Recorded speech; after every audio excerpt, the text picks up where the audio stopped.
Good day to each and everyone. The nature of performance-based assessment was discussed in the previous topic in chapter 7.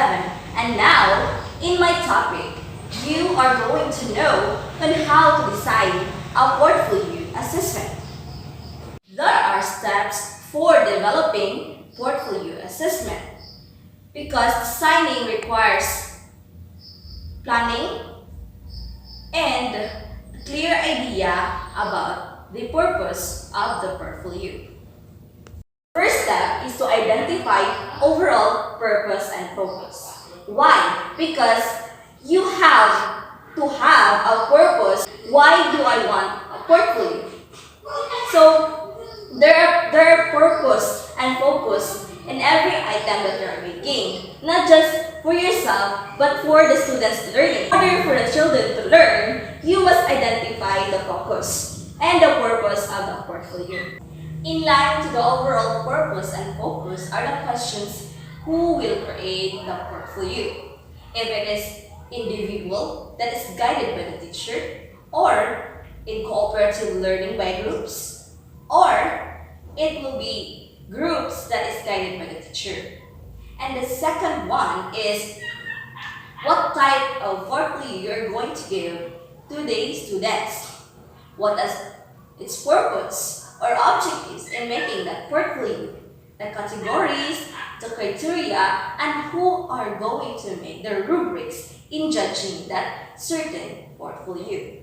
Identify the physical structure. So if we are going to say physical, it can be touched, it can be seen by the students. So a teacher must provide an example if it is an output that is made by a recyclable material, if it is a wood craft, or if it is a plastic craft, and the students will clearly see how it will look like.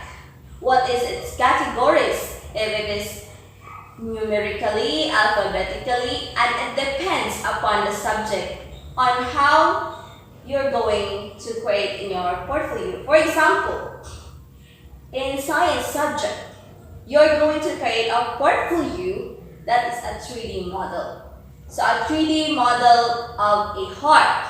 So you're going to have a sample that is done by the previous graders to show in your present class so that they can see clearly the physical structure and they will not imagine.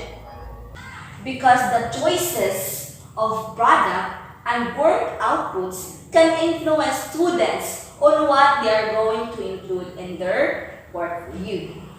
The third step is determine the appropriate organization and sources of content. So organizational entries must met the purpose of the portfolio.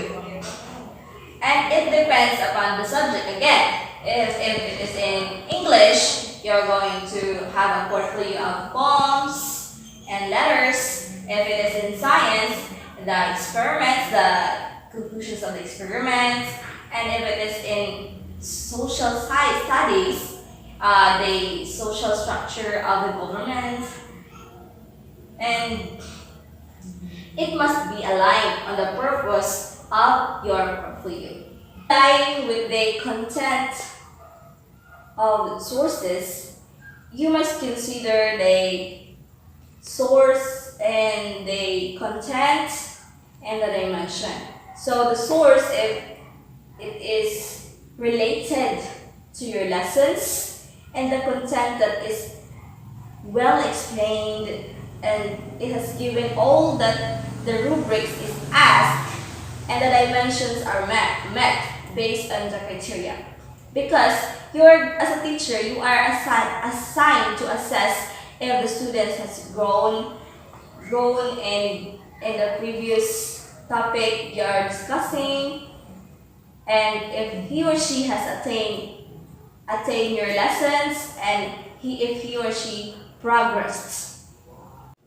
So those are the first 3 steps for developing portfolio assessment. So the following steps, there are 3 more to go, will be discussed by my group mates, and you'll watch for it because it's gonna be beating if you'll not watch. So you assess the products, skill, and reasoning of the students, and it is flexible and authentic. So I hope you learned on this video. I am Maurice Alpares. Thank you for watching.